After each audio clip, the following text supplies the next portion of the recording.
오늘은 느헤미야 강의 23번째 시간으로 9장 1절로 5절 말씀을 통해 성도의 변화는 회개에서 나옵니다 라는 제목으로 말씀을 전하며 23번째 시간에 주시는 은혜를 오늘도 함께 받고자 합니다. 바벨론 포로에서 귀환한 이스라엘 백성들이 느헤미야의 지도하에 약 140년 동안 무너진 채 그대로 방치되어 있었던 예루살렘 성벽을 주변의 대적들의 끊임없는 방해 속에서 재건 공사를 완성하였습니다. 이들은 예루살렘 성벽이 재건되었다는 성취감에 안도하지 않고 성취의 기쁨을 뒤로하고 5일 뒤 나팔절에 모든 백성이 어린아이들까지 데리고 수문화 광장에 모여서 학사 에스라를 통하여 하나님 율법을 듣고 하나님 말씀을 떠난 삶을 깨달아져 울며 회개가 일어났습니다.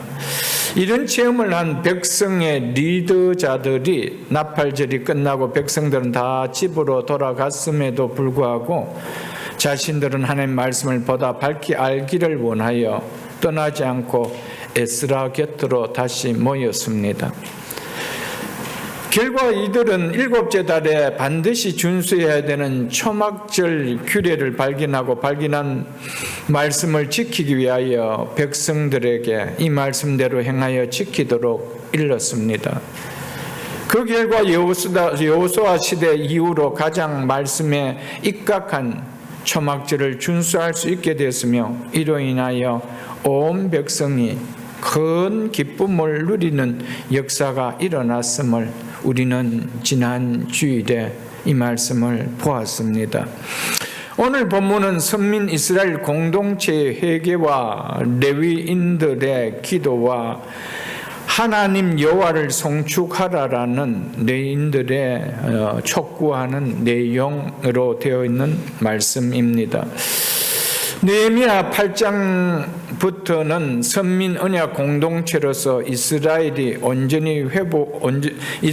온전한 회복인 내적 회복을 다루고 있었다고 하였습니다. 8장에서 일곱째 달 절기인 나팔절과 초막절을 지킴으로 시작된 내적 회복은 회개 운동으로 본격적으로 시작됩니다.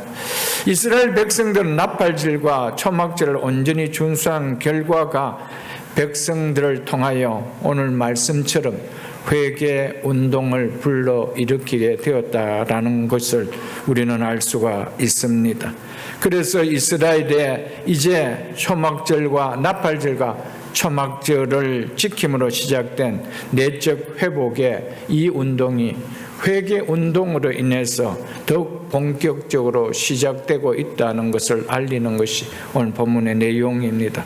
오늘 본문 1절과 2절은 이렇게 시작되고 있습니다. 같이 보겠습니다. 그달은 나팔절과 초막절을 지킨 일곱째 달이지요.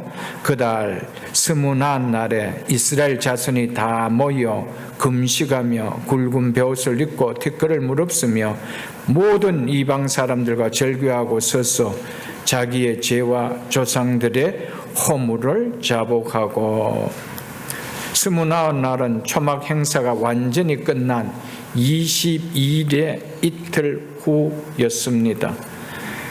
이날에 백성들이 모인 것은 초막절 행사와는 아무런 관계가 없는 모임이었습니다. 이들은 초막절 행사가 끝나고 이틀 후 다시 모여서 무엇을 하였다라고 말씀하고 있습니까? 금식하며 굵은 베옷을 입고 티끌을 무릅쓰며 자기의 죄와 조상들의 허물을 자복하였다라고 하지요. 금식하고 굵은 베옷을 입고 티끌을 뒤집어 쓰는 것은 죄에 대한 애통의 마음을 표시하는 것입니다. 초막절 후에 백성들이 다시 모인 것은 새날을 알리는 나팔절과 하나님의 은혜를 기념하는 초막절 절기를 지키기 위하여 온전한 회개를 드릴 수 없었기에 말씀을 통하여 깨닫게 된 하나님에 대한 자신들의 잘못을 회개하기 위하여 이들은 다시 모였던 것이었습니다. 그래서 8장 9절에 보면은 나팔절에 백성들이 에스라가 통독하는 율법의 말씀을 듣고 다 울었습니다. 그러자 느헤미야와 에스라와 레위 사람들이 백성들에게 오늘은 너희 하나님 여호와의 성일이니 슬퍼하지 말며 울지 말라라고 한 것을 우리가 알 것입니다. 그래서 절기 동안은 이 슬픔을 억제하고 기쁨으로 절기를 마치고 나서 드디어 본격적으로 그들은 회개 운동에 들어갔던 것이었습니다. 초막절 집회 후에 백성이 주도하여 금식 성회는 열렸습니다.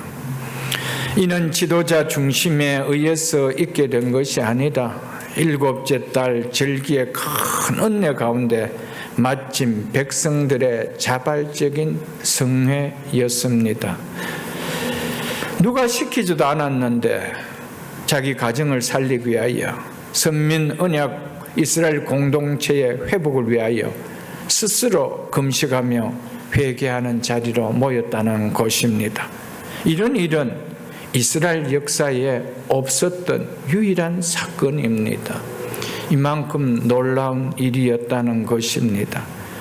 8장에서 에스라가 율법책을 펴서 말씀을 낭독되었을 때 광장에 모인 이스라엘 백성들은 깊은 자신들의 잘못을 자각하고 눈물을 흘렸습니다.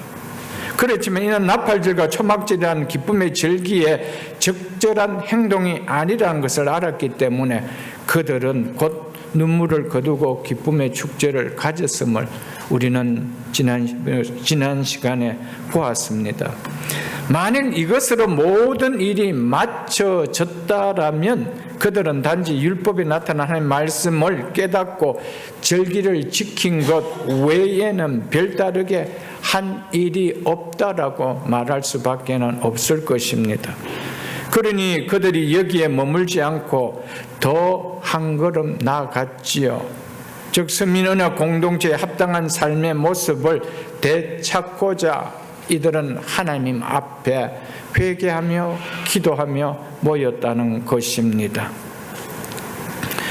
그들은 절기를 마치고 일상으로 돌아가야 했지만 그 모든 것을 제쳐두고 선민으로서 합당한 모습을 회복하는 것이 더 우선적이라 생각되어서 다시금 모였다는 것입니다.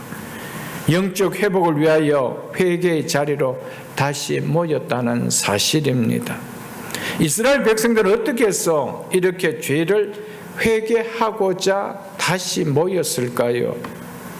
그것은 그들이 나팔절뿐만 아니라 일주일간의 초막절을 지키는 동안 하나님의 율법의 말씀을 듣고 자기들의 죄가 깨달아졌기 때문입니다. 그래서 지난주일 봤던 그 앞에 있는 8장 18절에 보면은 에스라는 첫날부터 초막절 첫날부터죠 끝날까지 일곱째 끝날까지 날마다 하나님의 율법책을 낭독하고 무리가 즉 백성들이 이래 동안 즉 7일 동안 절기를 지키고 그냥 초막 안에 앉아서 절기를 보는 것이 아니고 이 7일 동안 매일매일 율법의 말씀을 들었다라고 말씀하고 있습니다. 7일 동안 말씀을 듣는 그 말씀 성회가 얼마나 하나님 보시기에 기뻤을까요? 그냥 초막에 앉아서 가족들이 하나님의 은혜를 생각하는 것으로 끝나지 않고 매일매일 율법의 말씀을 들었다라고 말씀하고 있습니다. 이처럼 이스라엘 백성들이 초막절을 지키는 일주일 동안 에스라는 날마다 백성들 앞에서 하나님의 율법의 말씀을 낭독했고요. 아마 이 율법의 말씀은 에스라는 신명기를 중심으로 하나님의 율법을 낭독하였지 않는가 그렇게 여겨집니다. 신명기 두 곳을 한번 찾아보겠습니다. 신명기 29장 28절입니다. 구약성경 309쪽입니다. 신명기 29장 28절입니다. 구약 신명기 29장 28절입니다. 309쪽입니다. 여호와께서 또 진노와 격분과 크게 통한하심으로 그들을 이 땅에서 뽑아내사 다른 나라에 던지심이 오늘과 같다 하리라. 그래서 오늘과 같다라는 표현은 미래 이스라엘이 멸망할 때 바로 그 시점에 이방 사람들이 이스라엘을 바라보며 이렇게 얘기하겠다는 말씀입니다. 그 땅에서 뽑아내서 다른 나라로 던지겠다, 이렇게 이야기했습니다. 그 앞에 내용 때문에 그렇습니다. 그 밑에 있는 30장 1절로 4절까지 보겠습니다. 내가 내게 진술한 모든 복과 저주가, 그래서 모세가 28장과 29장에서 언급한 축복과 저주를 이야기합니다. 곧 하나님 말씀에 순종할 때 임하는 복과 불순종할 때 임하는 저주의 내용을 담아놨던 그 28장과 29장을 얘기하는 것입니다.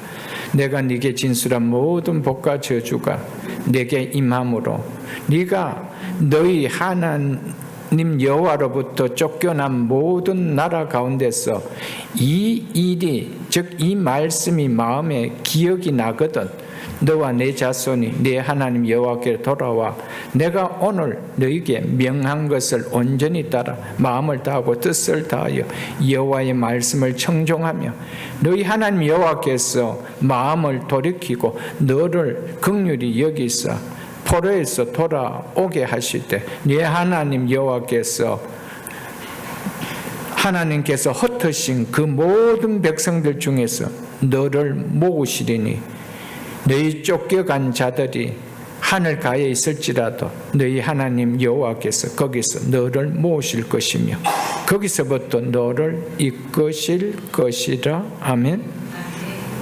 백성들은 바로 이 말씀을 듣고 하나님 말씀을 순종하지 않은 자신들의 죄뿐 아니라 조상들의 죄를 깨닫게 되었다는 것입니다. 이스라엘 백성들은 이스라엘이 바벨론에 패망하고 자기 조상들이 이방 바벨론 땅 포로가 되어간 이유가 조상들의 죄에 있다는 것을 깨달았습니다. 이 말씀 통하여 깨달아진 것이죠. 그래서 하나님께서 진노와 격분을 크게 통한하심으로 우리 조상들을 이 땅에서 뽑아내서 바벨론 땅에 심었다라는 것을 알게 된 것이죠. 왜냐하면 이스라엘 백성들이 죄를 범하면 하나님께서 그 약속의 땅에서 이처럼 뽑아내실 것이라고 율법에 말씀을 해놓고 계시기 때문입니다. 성경 한 곳도 다시 보겠습니다. 다니엘서 9장 10절로 11절을 보겠습니다. 다니엘서 9장 10절로 11절입니다. 구약성경 1249쪽입니다. 구약성경 1249쪽 다니엘서 9장 10절로 11절입니다.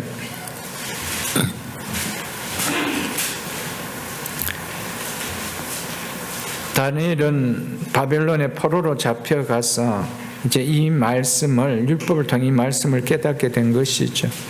우리 하나님 여호와의 목소리를 듣지 아니하며 여호와께서 그의 종 선지자들에게 부탁하여 우리 앞에 세우신 율법을 행하지 아니하였음이니이다. 11절 온 이스라엘이 주의 율법을 범하고 다니엘은 이스라엘이 율법을 범한 세 가지를 지금 요약하고 있습니다. 첫째가 무엇을 범했대요? 주의 율법을 범하고 라고 하고 있지요. 세 가지 범죄에 대해서 이야기하고 있습니다. 첫째는 주의 율법을 범한 것이었습니다. 치우쳐 가서 주의 목소리를 듣지 아니하였으므로 두 번째 범죄가 뭡니까? 하나님의 말씀을 듣지 않은 말씀에 거역한 불순종이었습니다. 이 저주가 우리에게 내리되 곧 하나님의 종 모세의 율법에 기록된 맹세대로 되어사오니. 아멘. 하나님의 종 모세의 율법에 기록된 대로 되었다는 것입니다. 율법을 범하고 하나님의 말씀을 불순종할 때 어떻게 하겠다라는 이것이 그대로 응해졌다라는 것이죠. 이스라엘 백성이 당하고 있는 이 징벌은 바로 하나님께서 말씀하신 대로 성취된 것을 다니엘이 지금 고백하고 있는 것입니다. 그래서 그 다음 보십시오. 이는 우리가 주께 범죄하였음이니라. 아멘. 하나님께 범죄하면 범죄한 결과가 반드시 나타납니다. 나는 그렇게 살고 싶지만 하나님이 약속하신 말씀이기 때문에 그 말씀이 그대로 응해진다는 것이죠.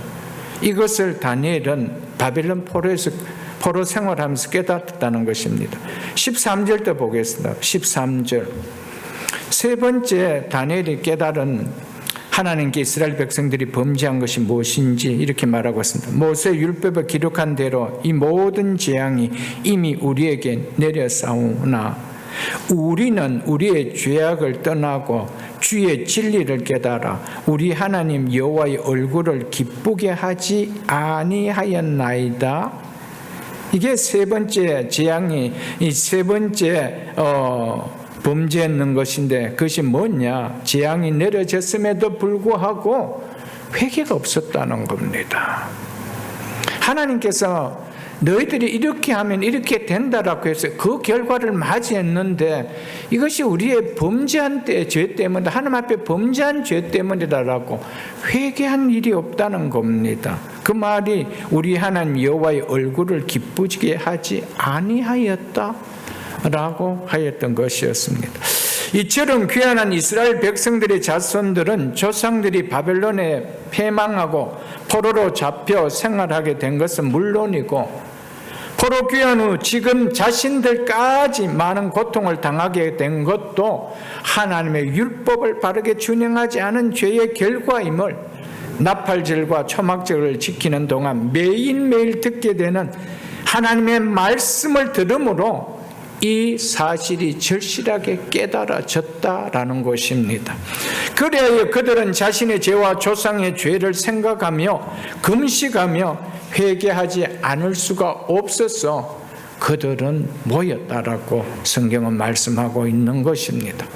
우리는 이를 통하여 한 가지 중요한 사실을 깨달을 수 있어야 합니다. 그것은 하나님의 말씀을 듣고 자기를 성찰하는 사람은 반드시 죄를 깨닫게 되고 회개에 이르게 된다라는 사실입니다. 하나님의 말씀에는 우리로 하여금 죄를 깨닫게 하여 하나님께 가까이 하게 하는 능력이 있기 때문에 반드시 하나님의 말씀을 듣고 그 말씀 앞에 자기 자신을 성취하는 사람은 죄를 죄가 아니 깨달아질 수가 없으며 그 죄가 아니 회개되어질 수가 없다라는 것을 우리에게 말씀해 주고 있습니다.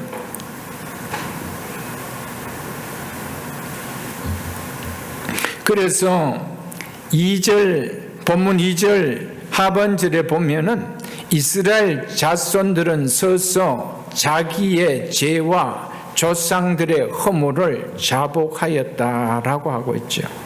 나팔절과 초막절 기간 동안 날마다 하나님의 말씀을 들은 이스라엘 자손들이 보인 결과가 이것이었습니다. 이스라엘 역사상 이스라엘 백성이 하나님의 말씀을 이렇게 청종한 적이 없었습니다. 이렇게 청종한 결과가 무엇이죠? 우리가 왜 이렇게 되었다라는 것을 깨닫게 되었다는 것이죠. 말씀을 통해 깨달아지니까 뭐죠? 회복을 하기를 원하는 것이죠. 그 회복은 반드시 죄에 대한 잘못의 고백이 나타나야 된다는 겁니다. 그래서 이스라엘 백성들이 우리가 잘못했구나. 그래서 끝나지 않았습니다. 누가 시키지 않아도 스스로 다시 수문학 광장에 그들이 모여서 회개했다는 겁니다. 왜요? 죄가 깨달아졌기 때문에. 깨달은 죄를 다시 가슴에 그냥 둘 수가 없는 거거든요. 그래서 회개를 하였던 것이었습니다. 믿지 않는 세상 사람들은 사회 법만 어기지 않고 살면 자신은 죄를 범하지 않고 나름 깨끗하게 산다라고 말을 할 것입니다.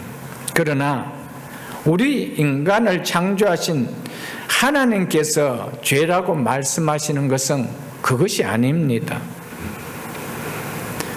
우리를 창조하신 창조주 하나님의 말씀과 그분의 뜻을 거스린 불순종을 성경은 죄라고, 하나님은 죄라고 말씀하고 있습니다.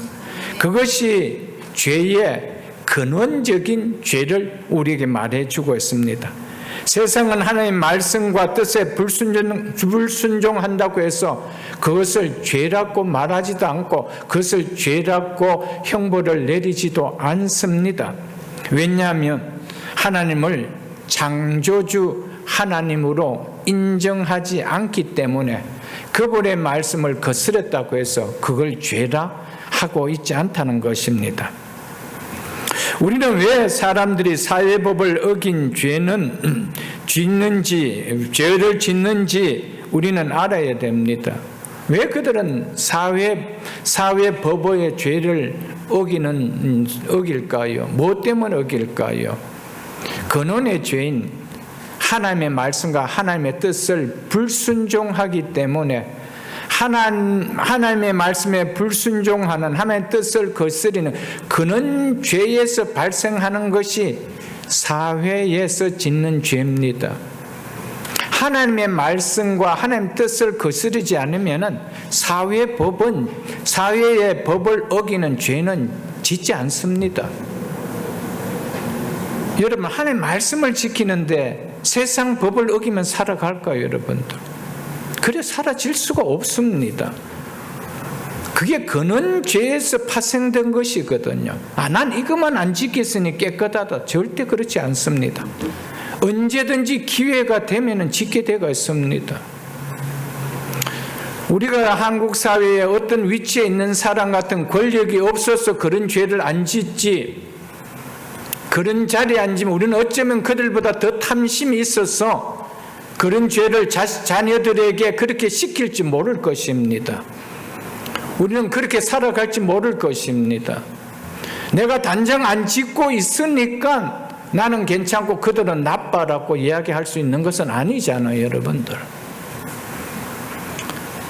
우리가 하나님을 죄라, 하나님의 말씀의 불순종을 죄라 여기지 않으면 언제든지 어떤 경우에도 상황과 형편과 그런 형편에 놓이게 되고 상황에 놓이게 되면 우리 또한 그 죄를 짓게 되어 있습니다. 이게 단장 내 자녀들에게 유익한데, 이게 단장 우리 비즈니스에 유익한데, 이게 단장 내 출세에 유익한데 나오지요.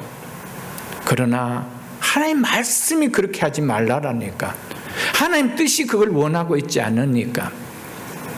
그래서 죄의 근본이 뭐라는 거, 근원적인 죄가 뭐라는 겁니까? 성경은 창조주 하나님의 말씀을 거역한 것, 그 뜻을 거스러 살은 것, 그것을 성경은 죄라고 말씀하고 있음을 우리는 꼭 기억해야 됩니다. 그래서 요한일서 3장 4절을 한번 보겠습니다. 신약성경 390쪽입니다.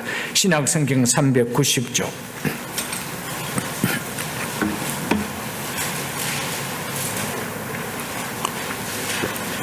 신약성경 390쪽 요한일서 3장 4절입니다. 죄를 짓는 자마다 불법을 행하나니 죄는 불법이나 죄가 뭐래요?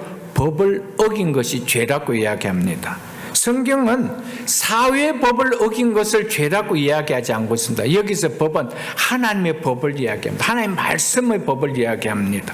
그래서 공동번역에서 죄를 짓는 자는 누구나 하나님의 법을 어기는 자입니다.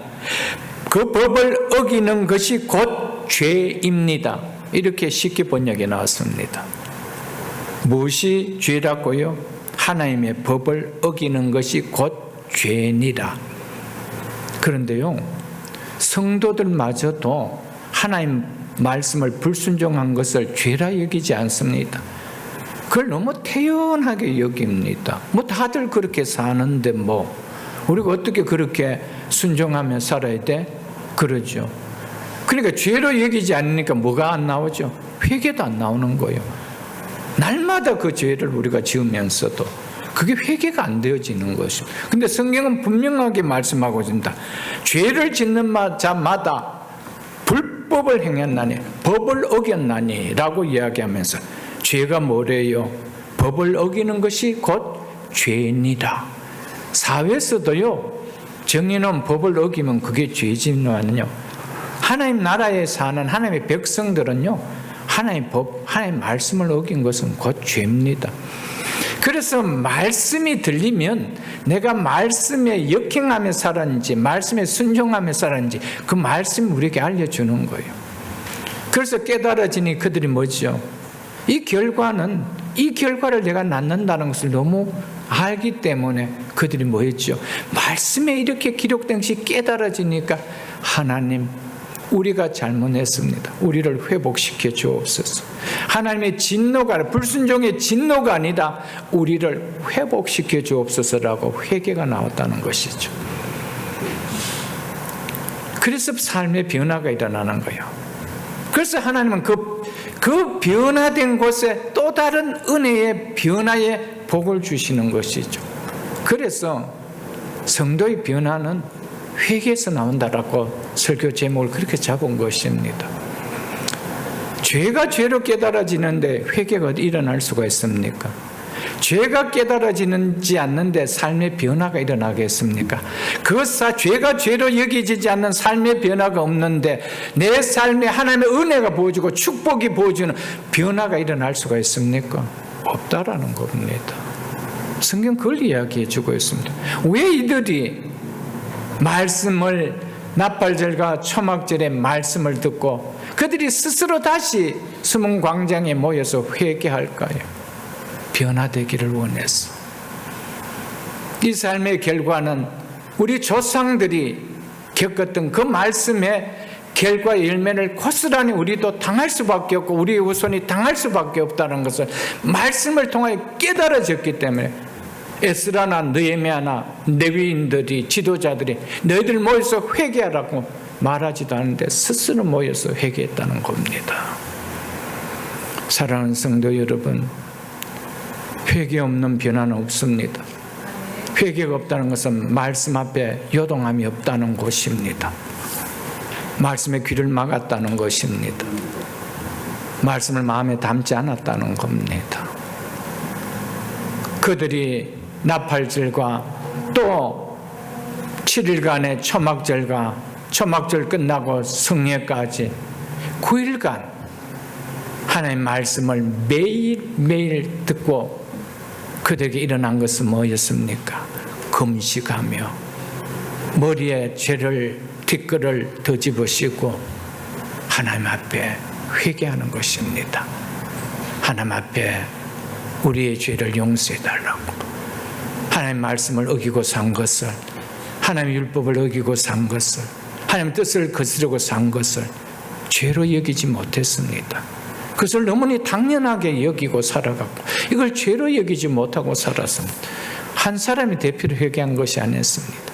그들이 다 모여 새벽기술 공동체가 이 역사가 한번 일어나기를 주님 축복합니다.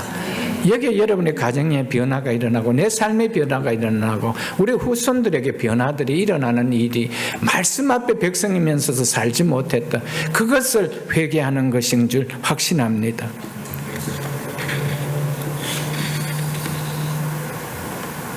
회개는 하나님의 거룩하심 때문에 죄가 깨달아져 나오는 것입니다.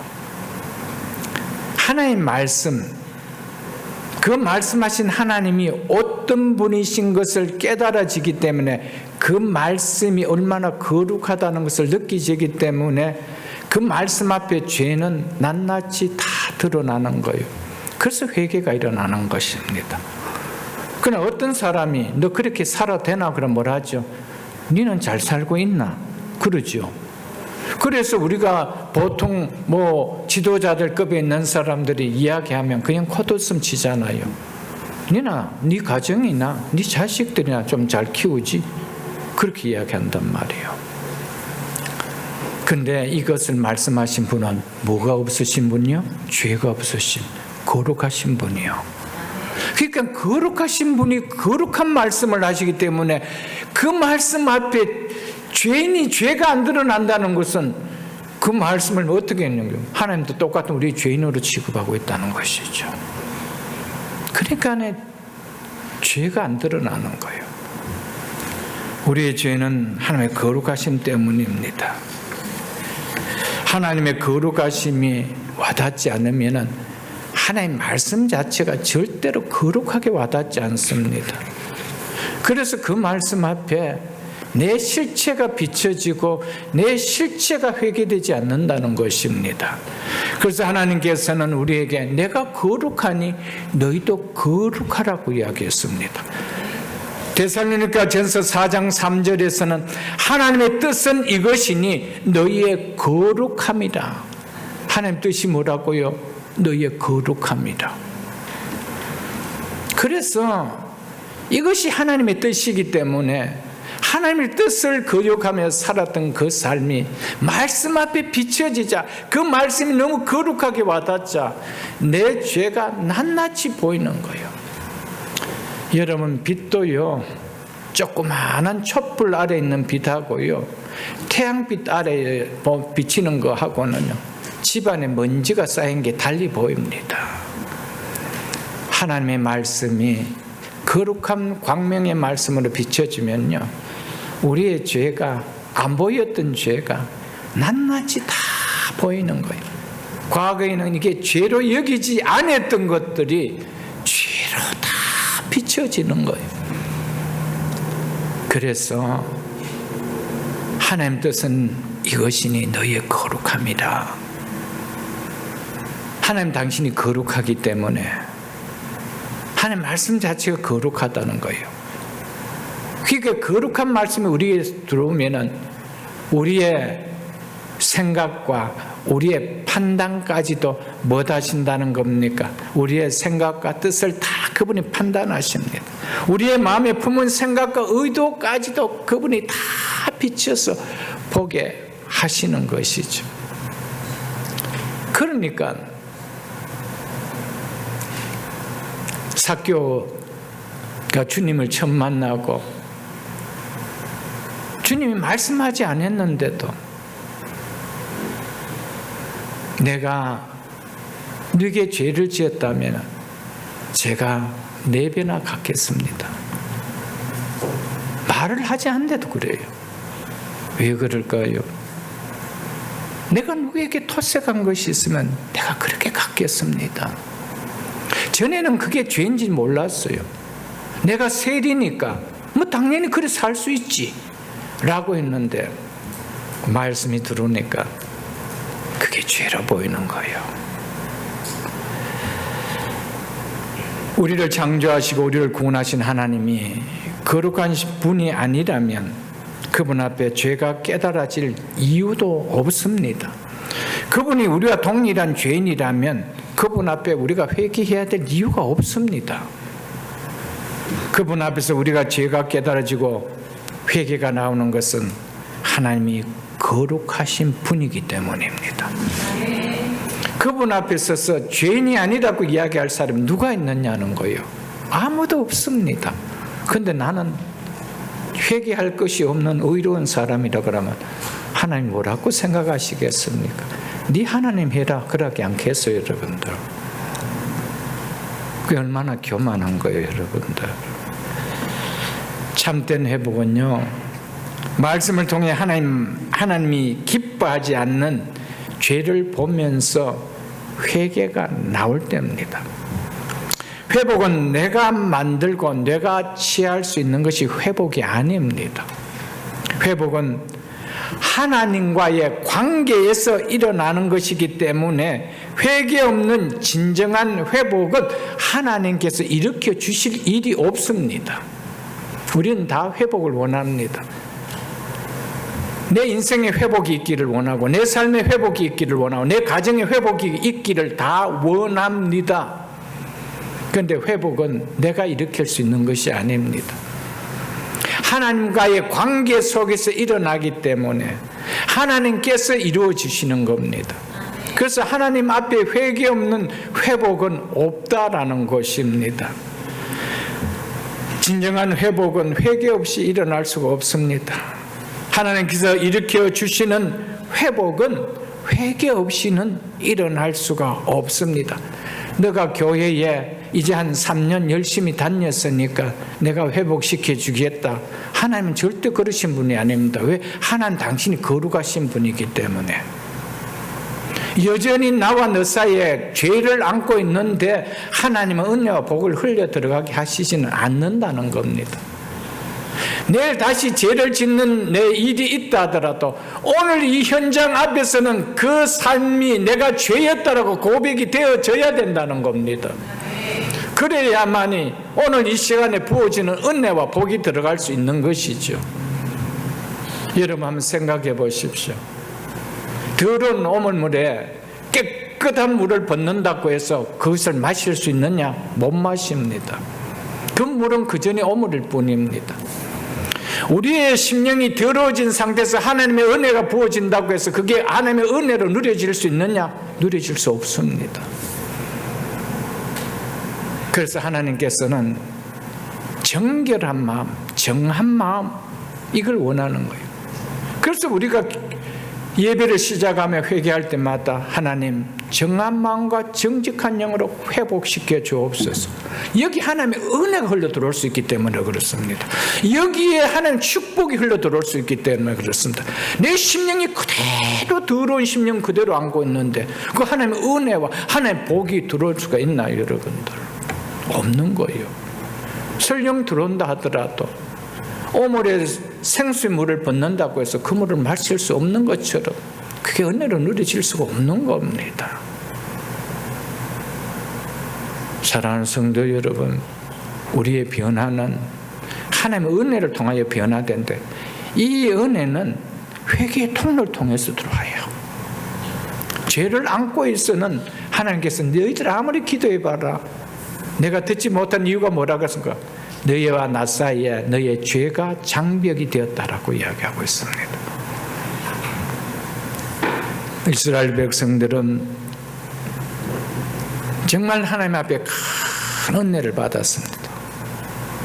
나팔자가 초막을 통하여 매일매일 에스라를 통하여 하나님 말씀을 들으면서 자기의 잘못들이, 자기의 조상들의 잘못들이 깨달아졌던 것이었죠. 여러분, 깨달아지면 뭐하죠? 그 다음 액션이 없다라면 깨달아졌는 것으로 은혜가 되어질까요? 아닙니다. 그것을 비워내야 되죠. 그것을 비워내야 되는 거예요. 깨끗한 심령으로 비워내야 돼요. 다시 내가 다음 날에 믿음이 약해서 설령 그렇다 하더라도 오늘 내가 비워내야 되죠. 그렇지 않나요, 여러분들?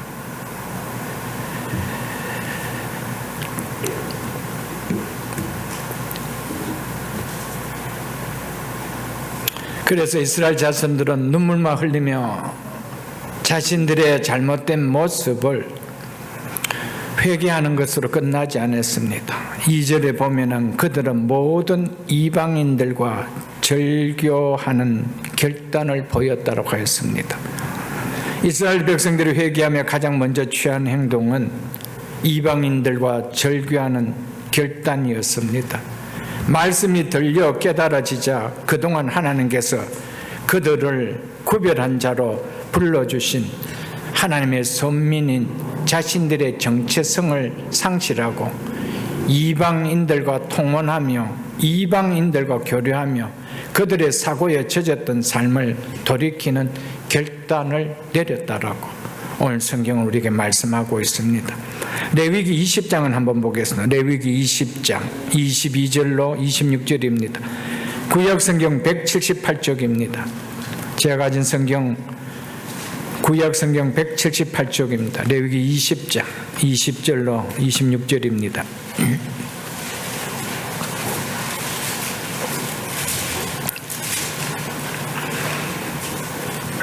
레위기 20장 22절입니다. 너희는 나의 모든 규례와 법도를 지켜 행하라. 그리하여 내가 너희를 인도하여 거주하게 하는 땅이 너희를 토하지 아니하리라. 너희는 내가 너희 앞에 쫓아내는 족속의 풍습을 따르지 말고, 저 가나안 족속 이방인들의 풍속을 따르지 말라라고 하죠. 그들이 이 모든 일을 행함으로 내가 그들을 가증히 여겼노라. 내가 전에 너희에게 이르기를 너희가 그들의 땅을 기업으로 받을 것이라. 내가 그 땅 곧 젖과 꿀이 흐르는 땅을 너희에게 주어 유업을 삼게 하리라 하였노라. 나는 너희를 만민 중에서 구별한 너희의 하나님 여호와라. 하나님께서 이스라엘 백성을 어떻게 하셨다? 만민 중에, 세계 온 열방 중에서 구별하였다 이랬다. 구별하였다. 근데 구별했는데 구별하지 않는 그들과 똑같이 살아서 되느냐는 거예요. 그들의 삶을 본받고 그들의 풍습을 쫓고 그들의 사상과 사고를 가지며 살아서 되겠느냐는 거예요. 그 이야기를 하고 있는 것이죠. 그래서 25절을 보십시오. 너희는 짐승을 정하고 부정함과 새가 정하고 부정함을 구별하고 내가 너희를 위하여 부정한 것을 구별한 짐승이나 새나 땅에 기는 것들로 너희 몸을 더럽히지 말라. 너희는 나에게 거룩할지어다. 너희는 나에게 거룩할지어다. 즉 거룩한 삶을 살아라는 것이죠. 이는 나 여호와가 거룩하고 내가 또 너희를 나의 소유로 삼으려고 너희를 만민 중에서 구별하였습니다. 구별하였기 때문이라 이렇게 말씀하고 있습니다. 왜 이스라엘 백성들이 하나님께서는 너희들 이렇게 살아야 된다고 합니다. 이들과 이런 언약을 맺었기 때문입니다. 내가 너희를 선택하였다. 구별하여 선택하였다. 그래서 내가 너희를 선민이라고 부른다는 것이죠. 구별된 백성이라고 내가 부른다는 것이죠. 그런데 이스라엘 백성들은 그 선민 정체성을 잃어버렸습니다. 그래서 말씀을 통하여 이 말씀을 통하여 자기들이 깨달으니까 무엇을 깨달는 거야? 말이 이스라엘 백성이지 정체성을 다 잃어버리고 살았다는 것이죠. 그래서 하나님 앞에 회개로 끝나지 않고 이방인들과 절교를 했다 이렇게 나오는 거예요. 이게 회개입니다. 끊어내는 거, 벗어버리는 거, 손을 씻는 거, 그게 회개라는 것입니다. 하나님께서 이스라엘 백성들을 이런 백성들로 살도록 만민 중에서 구별을 택하여 불려주셨는데 이스라엘 백성들은 이방인들과 구별된 성결한 거룩한 삶을 결코 살지 못했습니다. 이방인들의 죄악을 따르며 살았습니다. 그것을 조금도 부끄러워하지 않았습니다. 수치로 여기지 않았습니다. 그래서 그들에게 한 번도 이것을 가지고 잘못으로 여기며 회개한 적이 없었습니다. 바벨론 포로에서 돌아온 이후 이러한 죄된 삶은 이방인들과 교류하는 정도가 아니라 아예 통혼까지 할 정도로 심해져 버렸습니다. 그러면서도 여전히 이들은 자신들을 선민 언약의 백성들로 여기며 성전에 나가서 제사를 드렸습니다. 오늘 우리는 어떻습니까? 우리는 하나님의 백성이요 하나님의 자녀라고 우리는 여깁니다. 구별된 자라며 성도라고 다 여깁니다. 그래서 예배도 드립니다. 이스라엘 백성들도 모양은 다 갖췄습니다. 그런데 그들의 삶에는 구별됨이 없었습니다. 구별됨이 없었습니다. 우리는 믿지 않은 세상 사람들과 삶에 있어서, 사고에 있어서, 가치관에 있어서, 자녀관에 있어서, 가정관에 있어서, 물질관에 있어서 구별됨이 있습니까? 다름이 있습니까? 똑같지는 않습니까? 여러분, 우리는 죄인이기 때문에 나는 죄를 안 짓고 산다 그런 말은 하면 안 됩니다. 죄가 없으시는 분은 예수 그리스도 한 분밖에 없으십니다. 우리가 죄를 안 짓고 살아갈 수 있나요, 여러분? 다 죄인인데. 우리는 죄를 지어서 죄인이 아니고요, 죄인이기 때문에 죄의 열매들이 삶 속에서 나타나는 것이죠. 사랑하는 성도 여러분,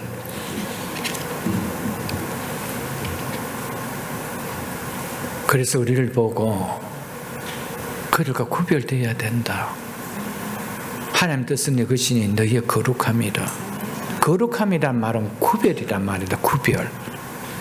하나님 뜻은 이것이니 너희의 구별함이라. 교회는 세상과 구별됐다 이 말입니다. 그 교회란 뜻이 뭡니까? 에클레시아, 세상에서 부름을 받은 자들이라 모인 곳이거든. 세상과 구별된 자들이 모였단 말이에요. 이게 교회단 말이에요. 근데 다시 나가면은 그도 똑같아요. 똑같아요. 그래서는 안 된다는 것이죠, 여러분들.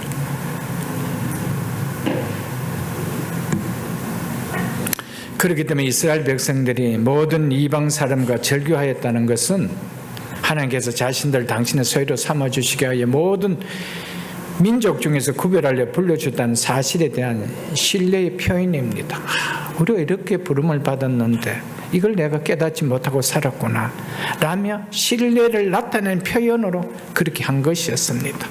선민공도제의 정체성이 회복되었다라는 것을 보여주기 위하여 그냥 눈물로 흘리는 것으로 끝나지 않고 하나님이 싫어하는 그 관계를 끊어내어 버렸다 라고 하고 있습니다.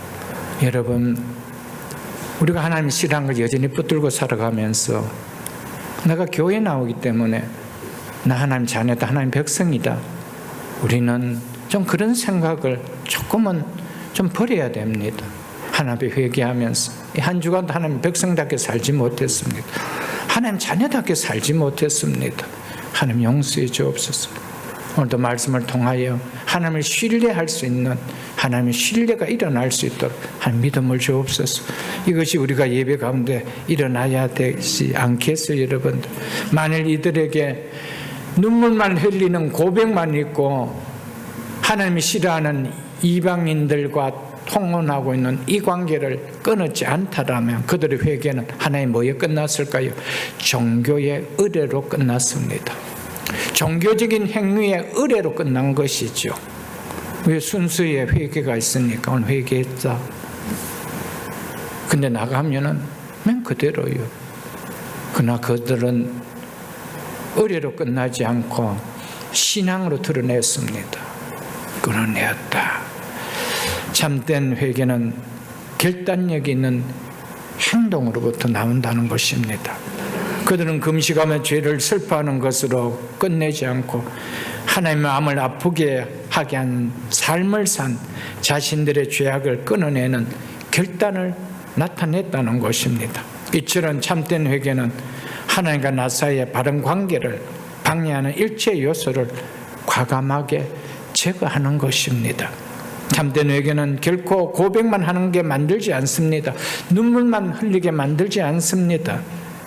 잘못된 고백과 함께 죄를 끊어내는 결단까지 동반하는 것, 그것이 참된 회개라는 것입니다. 하나님이 하나님 기뻐하지 않는 죄의 행위를, 은혜를 막는 죄의 요소들을 끊어내는 것, 이것이 회개인 것입니다. 아무리 죄를 고백한다 해도 하나님 앞에 마땅히 버려야 할 것들을 버리지 않고 끊어내낼 것을 끊어내지 않은 채 삶이 변화되기를 바란다라면은 그것은 회개가, 진정한 회개가 되어질 수가 없을 것입니다. 진정한 회개는 자신의 삶의 변화가 일어나기를 간절히 바랄 때 나타나는 것이죠. 여러분, 어제의 삶을 오늘 똑같이 살아가는데 내 삶의 변화가 일어날 수가 있겠습니까? 똑같은 삶에 무슨 변화가 있습니까? 똑같을 뿐이죠. 변화는 다른 것을 이야기합니다. 어제까지 즐겼지만 하나님이 싫어한다면 내가 끊어낼 때 그게 이제 변화가 있죠. 변화가 일어나면은 우리의 삶에 또 다른 변화가 오는 은혜와 복이 들어오는 거예요. 그래서 변화가 또한 일어나는 것이죠. 사랑하는 성도 여러분, 진정한 변화는 하나님이 싫어하시는 것을 끊어내는 겁니다. 내가 신앙의 걸음에 한 걸음 다갔을 때마다 신앙의 한 걸음 한 걸음 다가서지 못하게 방해하는 요소들이 있습니다. 말씀을 보지 못하게 한 요소들, 기도를 하지 못하게 한 요소들, 경건의 생활을 하지 못하게 한 요소들이 있습니다. 일상의 삶이 너무 바빠서가 아니라 다른 일을 하면서 하지 못하는 요소들이 있습니다. 그것은 끊어내야 됩니다. 그럼 반드시 끊어내야 됩니다. 그것을 붙들고는 하나님의 은혜라는 은혜가 흘러올 수가 없습니다. 왜요? 그것이 막고 있기 때문에 그렇습니다. 변화는 하나님의 은혜가 들어올 때입니다. 그래서 우리의 삶 속에 지난날과 다른 하나님의 은혜 때문에 또 다른 삶의 변화들이 나타납니다. 내 가정의 변화들이 삶에 나타납니다. 내 생업의 변화들이 나타납니다. 우리의 자녀들에게 변화들이 나타납니다. 왜요? 하나님의 은혜가 들어오기 때문에 그래요. 그것을 막고 있는 요소들이 있다라면 우리는 멈칫해서 안 됩니다. 10년 멈칫해 보십시오. 10년의 삶 속에 내게 변화가 있는가? 나도 변화가 없고 내 삶에도 변화가 없고 내 가정에도 변화가 없습니다. 그러나 끊어내는 내 삶의 변화가 일어날 때 이걸 통하여 일어나는 많은 변화들이 은혜를 통하여 흘러 들어온다는 사실을 우리는 꼭 기억할 수 있기를 주님의 이름으로 축복합니다.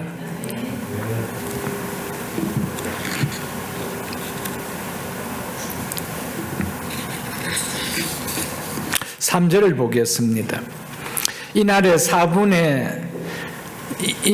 낮 4분의 1은 그 자리에 서서 그들의 하나님 여호와 율법책을 낭독하고 낮 4분의 1은 죄를 자복하며 그들의 하나님 여호와를 경배하는데 낮 4분의 1은 12시간의 4분의 1에 해당되는 3시간을 말합니다.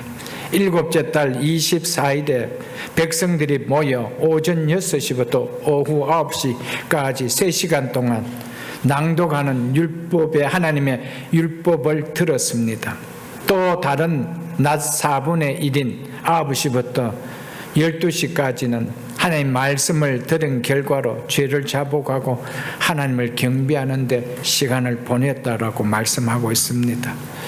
백성들이 낮 4분의 1 동안 서서 하나님의 말씀을 들었다는 것은 이들에게 말씀에 대한 갈급함과 하나님의 뜻을 찾고자 하는 열망이 얼마나 컸다는 것을 말씀하고 있습니다.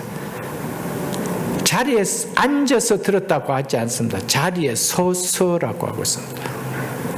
3시간 서서 이런 말씀을 듣는다라는 것은 말씀에 대한 갈급함이 얼마나 있었다는 것을 이야기합니다. 그리고 하나님의 뜻을 찾고자 하는 열망이 얼마나 컸다는 것을 우리에게 말해주고 있는 것이죠, 여러분들. 이들이 이렇게 말씀을 들은 후에 죄를 자복하는 회개가 나왔다는 것은 뭡니까? 하나님의 말씀을 근성으로 듣지 않았다는 말입니다. 하나님의 말씀 앞에 자신들의 신앙과 삶을 철저하게 조명해 보았다는 겁니다. 근성으로 듣지 않았다는 겁니다. 이는 한편으로는 이렇게 3시간이나 서서 말씀을 들은 만큼 말씀에 대한 갈급함과 사모하는 이들에게 성령의 역사로 하나님의 말씀이 터치됐기 때문이죠. 그렇지 않나요, 여러분들?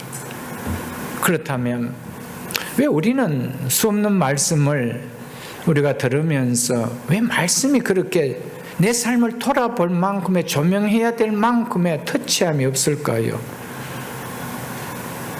이들은 3시간을 서서 말씀을 들었대요.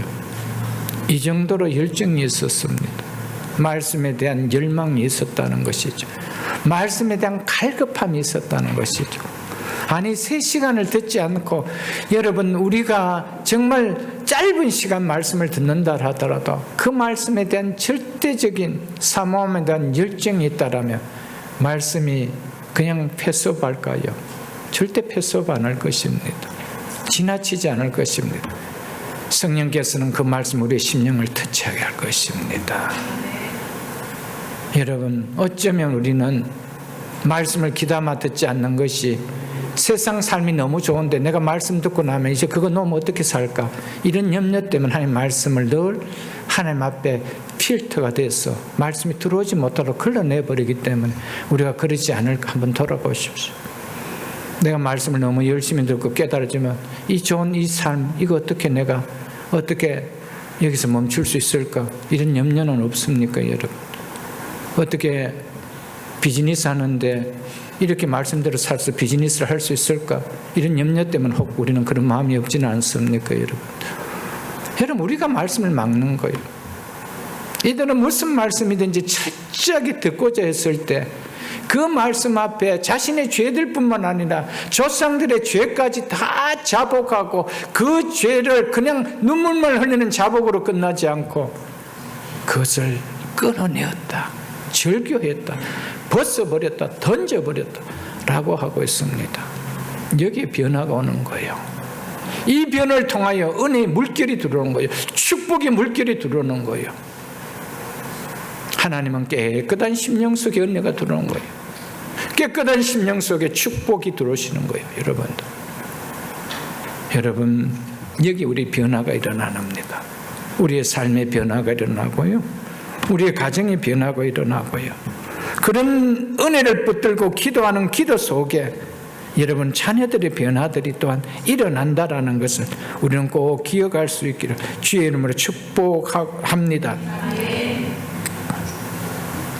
사랑하는 성도 여러분, 이들은 회개가 있은 후에 그 맑은 심령으로 뭐를 했다라고 하고 있습니까? 하나님께 경배했다라고 이야기하고 있습니다. 말씀이 이끄는 경배, 이것이 참 예배입니다. 말씀을 통하여 내 자신이 조명되어지는, 그래서 올려드리는 예배, 그게 참 예배라는 것이죠. 상한 심령으로, 통회한 심령으로 하나님을 예배할 때 그 심령에 임하는 은혜는 정말 놀랍습니다. 그 축복은 참으로 큽니다. 시편 34편 18절을 한번 보겠습니다. 구약성경 시편 34편 18절입니다. 구약성경 826쪽입니다. 구약성경 826쪽.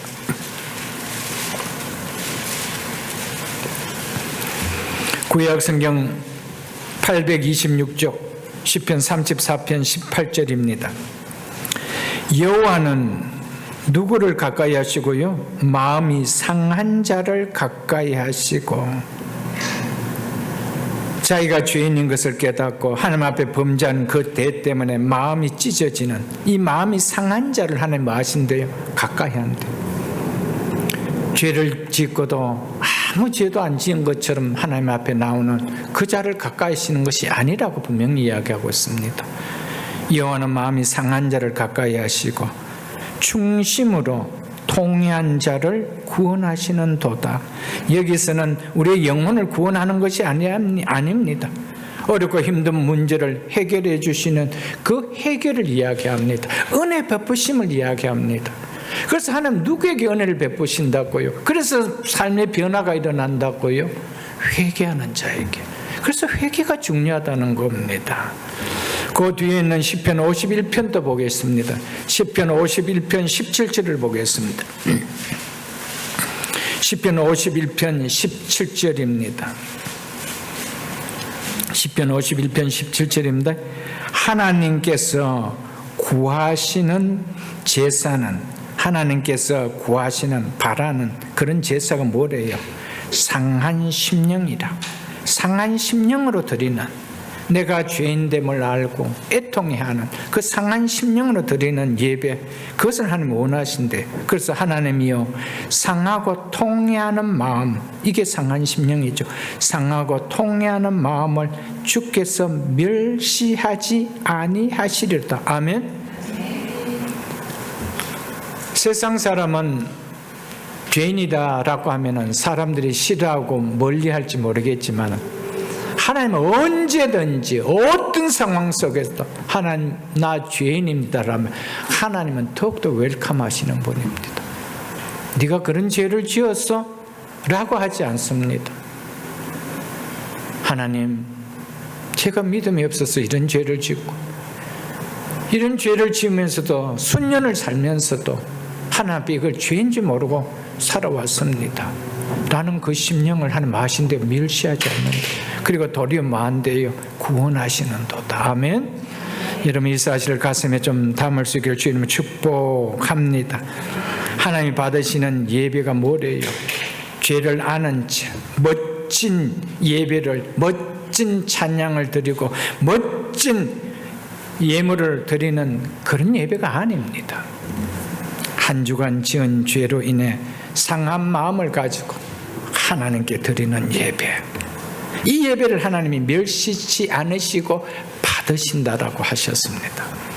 하나님은 상하고 통회하는 심령을, 그 심령을 가장 예배의 귀한 예물로 보신다는 사실을 오늘 꼭 기억하십시오. 내가 얼마를 드렸다, 무엇을 하나님 앞에 바쳤다가 아니고요, 우리의 마음이 어떤 마음이냐, 이 마음이 가장 귀한 예물이라고 말씀하고 있음을 우리는 이 시간 기억할 수 있기를 주님 축복합니다.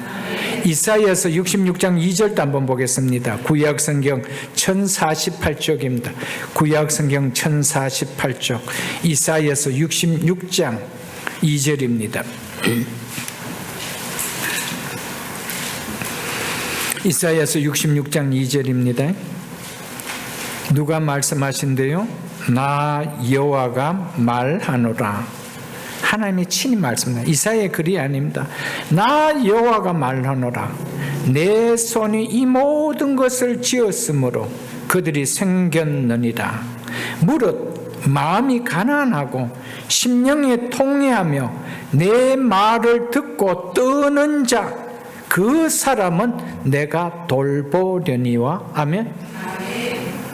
하나님은 이 땅의 모든 만물을 창조하시고 사람까지도 하나님께서 지으셨지만은, 그런데 누구를 돌본대요?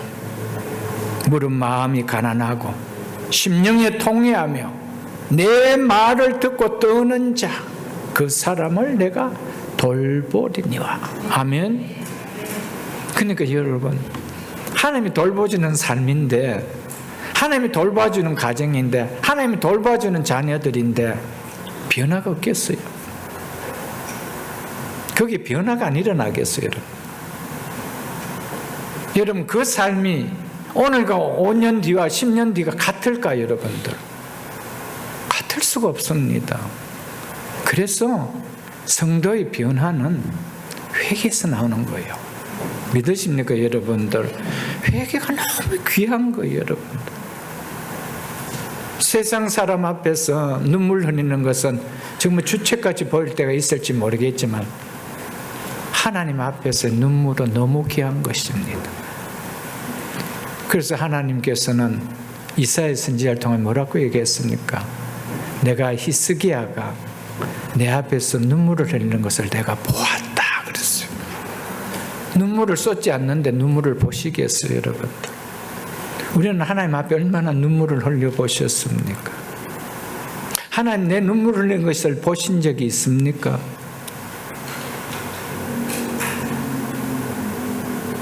내가 히스기야가 눈물을 흘리는 것을 내가 보았고, 다윗은 내 눈물을 병에 담았다라고 했습니다. 그걸 기억해 달라는 것이죠.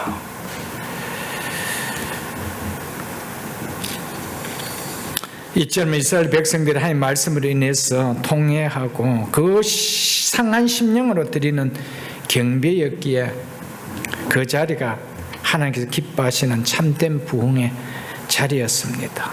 상한 심령으로 경배할 때 그 심령에 임하는 은혜는 예나 오늘이나 다를 바가 없습니다. 하나님 앞에 회개하며 기도하고 예배 나갈 때 정말 우리는 진심으로 마음으로 다해서 우리는 해야 될 줄 압니다. 부모가 자녀를 위해 하나님 앞에 통회해야 자녀들이 살아나는 부흥의 역사가 일어납니다. 부모가 자녀들을 위해서 상한 심령이 되어서 통회할 때 자녀들이 사는 부흥의 역사가 일어난다니까요.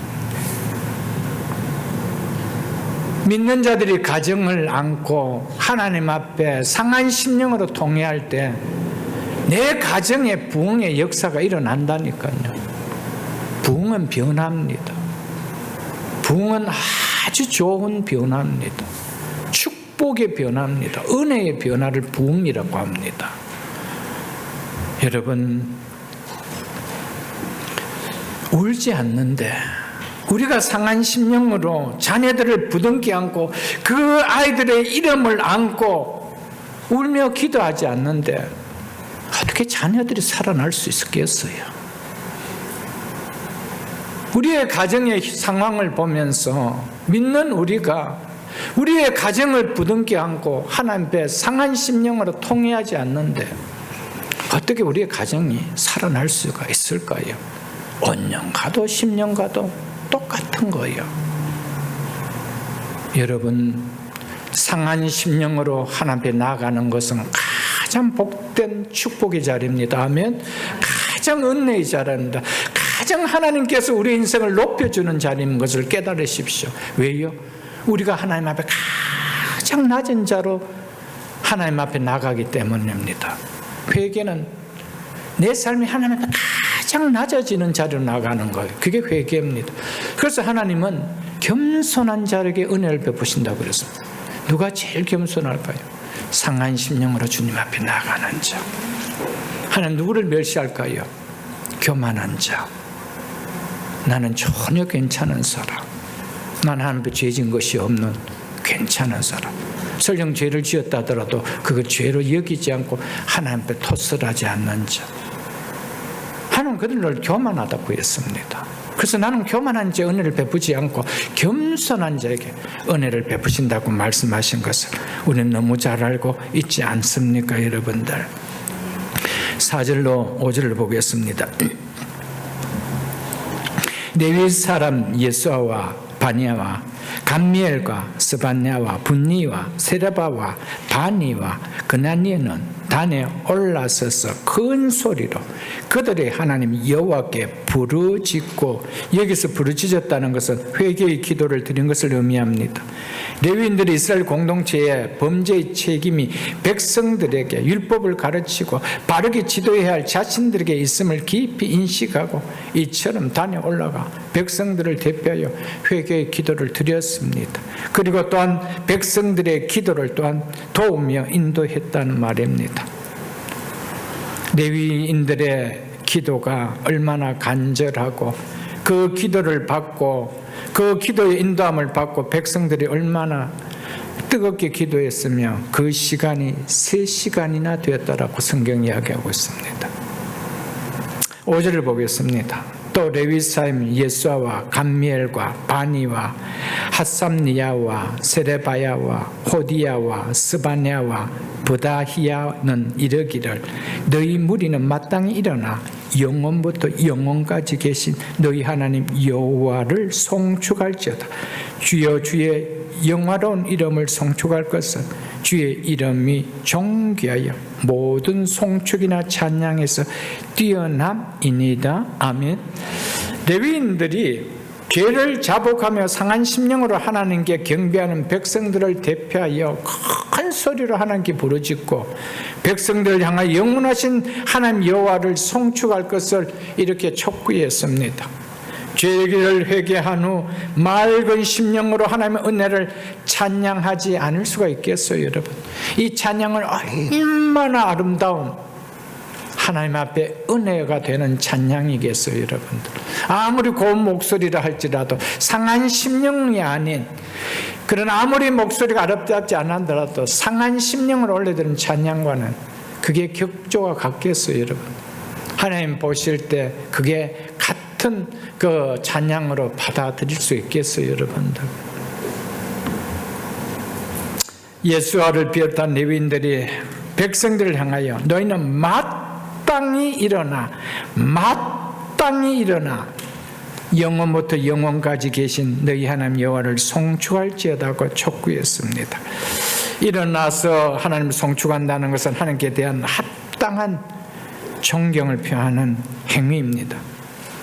송축을 받으시기에 합당한 하나님이 어떤 하나님이라고 말씀하고 있습니까?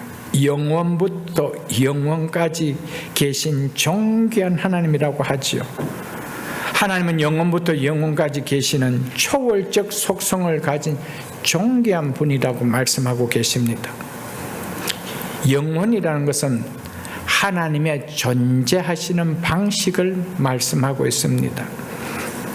하나님께서 만물을 창조하실 때 시간과 공간도 함께 창조하셨습니다. 만일 하나님께서 주어진 시 공간 안에서 만물을 창조하셨다면 하나님 역시 시간과 공간의 틀에서 제한될 수밖에 없는 분이십니다. 그러나 시간과 공간 역시도 하나님께서 태초에 천지를 창조하실 때 창조된 피조의 영역 가운데 하나일 뿐인 것입니다. 하나님께서 시간을 만드셨죠. 창세기 1장 1절에 보면 시간은 태초에 하나님이 천지를 창조하시니라는 이 말씀의 선포로 이 시간은 시작되었습니다. 이렇게 하나님으로부터 시간은 출발했습니다. 그렇기 때문에 시간은 하나님 안에 존재하는 개념입니다. 하나님께서 이 시간 속에서 이 세상을 창조했습니다. 그렇기 때문에 이 땅에 존재하는 것 중에 시간과 관계없는 것이 있습니까? 하나도 없습니다. 모든 이 땅에 하나님께서 지으신 모든 피조 것들은 다 시간과 관계가 있습니다. 그래서 다 유한한 거예요. 하나도 이 땅의 것이 영원한 것이 있을 수가 없습니다. 왜? 하나님께서 시간 안에서 피조물들을 창조하셨기 때문에. 그래서 시간이라는 것 자체가 유한하기 때문입니다. 그래서 시간 안에 지음을 받은 모든 것들은 다 유한합니다. 그래서 이 세상에 영원한 것은 단 한 가지도 없습니다. 하나도 영원한 것이 없습니다. 왜 그래요? 세상의 모든 것은 시간과 더불어, 끝이 있는 시간과 더불어 지음을 받았기 때문입니다. 시작이 있다는 것은 끝이 있다는 거예요. 시간의 시작이 있다는 것은 시간의 끝이 있다 이 말입니다. 끝이 없으려면은 시간이 없어야 됩니다. 시간 자체가 없어야 됩니다. 그런데 태초로 시작된 시간은 하나님의 아들 그리스도께서 사람의 몸으로 이 땅에 오심으로 인해서 BC와 AD, 즉 주전과 주후로 구분됐죠. 그 시간 그리스도의 재림을 통해서 마감이 되어집니다. 그래서 예수 그리스도의 재림을 가리켜서 뭐라고 하죠? 종말이다, 즉 시간의 끝이다 이렇게 말하고 있습니다.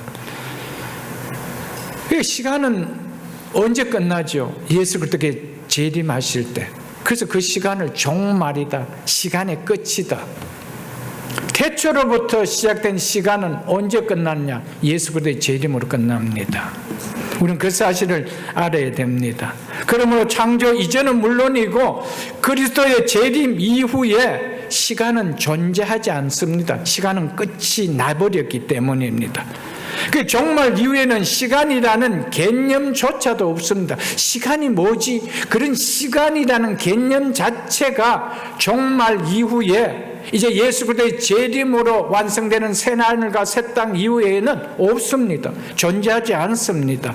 뭐만 존재하느냐? 영원만 존재합니다. 영원만. 그런데 영원이라는 것은 시간 속에 살았던 우리에게는 이게 와닿지 않는 것입니다. 태초라는 시간이 있기 전과 종말 이후에 있는 것은 뭐밖에 없습니까? 영원밖에 없는 거예요. 영원밖에 없습니다. 그래서 영혼은 피조물의 존재의 틀인 시간과는 상관이 없는 말입니다. 말 그대로 영원히 존재하는 하나님의 존재의 방식밖에 아니지요. 왜냐하면 하나님은 시간 전에도 계셨고 시간 이후에도 계시는 분입니다. 그래서 영원부터 영원까지 계신다는 말이 그 말씀입니다. 이미 시간이라는 태초 전에 하나님은 계셨습니다. 이제 시간의 마지막인 종말 이후에도 하나님은 계십니다. 무엇으로 계십니까? 영원으로 계십니다. 이것이 하나님의 존재 방식입니다. 그래서 영원하신 하나님이라고 말씀하고 있는 것이죠, 여러분. 그래서 시간 속에 제한된 피조물인 우리는 그것이 정확히 무엇인지 규명하기라는 것이 쉽지 않습니다. 잘 이해가 와닿지 않습니다. 그러나 영원하신 하나님 그분의 성품과 사역과 인격을 반영하는 영원하신 말씀을 통해서 그 말씀을 믿음으로 받음으로 인해서 부분적으로만 우리는 좀 감지할 수가 있습니다. 느낄 수가 있습니다. 하나님의 존재 방식이 영원한 방식, 시간 안에 갇힌 방식이 아니기 때문에 우리 또한 이제 그 생명 속에서 그 나라에 임하기 때문에 우리 또한 그렇게 존재하는 것이 뭐라는 겁니까? 천국에서 삶이라는 것이죠. 천국의 삶은 시간에 제한받는 삶이 아닙니다. 시간이 존재하는 곳이 아닙니다. 우리는 그 사실을 알아야 됩니다.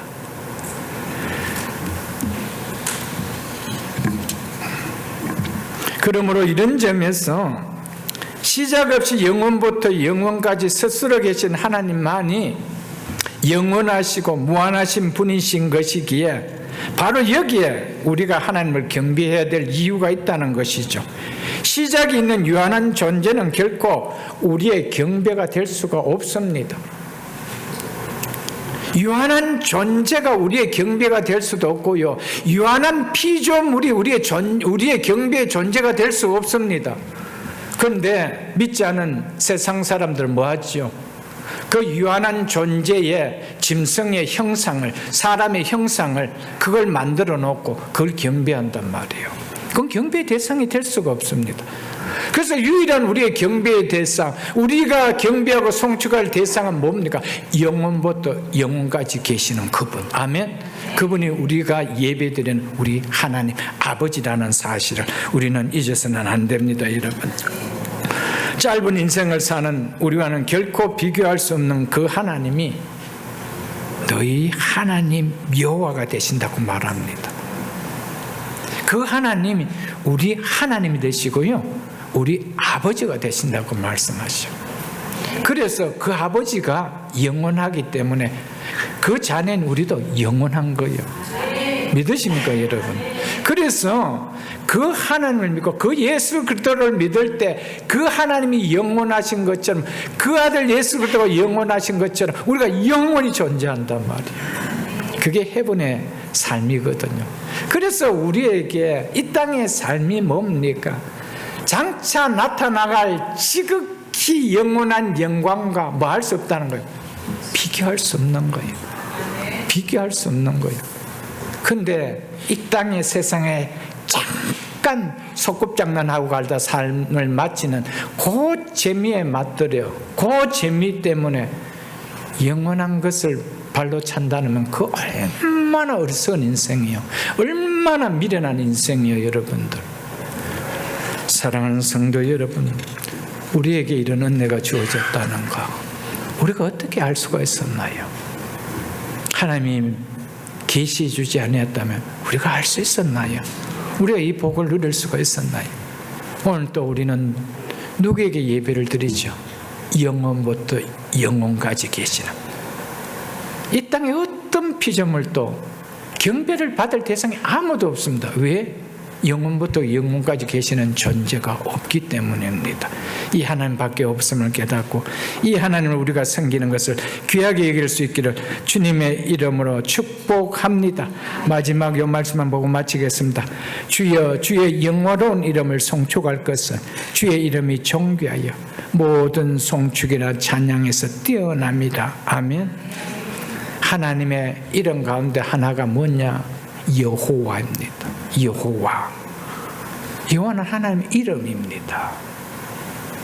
혹은 야훼라고 하죠. 뜻이 뭡니까? 스스로 있는 자다. 스스로 있는다. 그래서 창세기 3장 14절에 보면 하나님은 자신을 가리켜서 뭐랬을까? 나는 스스로 있는 자다. I am who I am. 나는 스스로 있는 자다. 누구에 의해서 존재된 자가 아니라는 거예요. 내가 무엇을 의지해서 존재하고 있는 자가 아니라는 거예요. 나는 영원부터 영원까지 있는 스스로 있는 자다.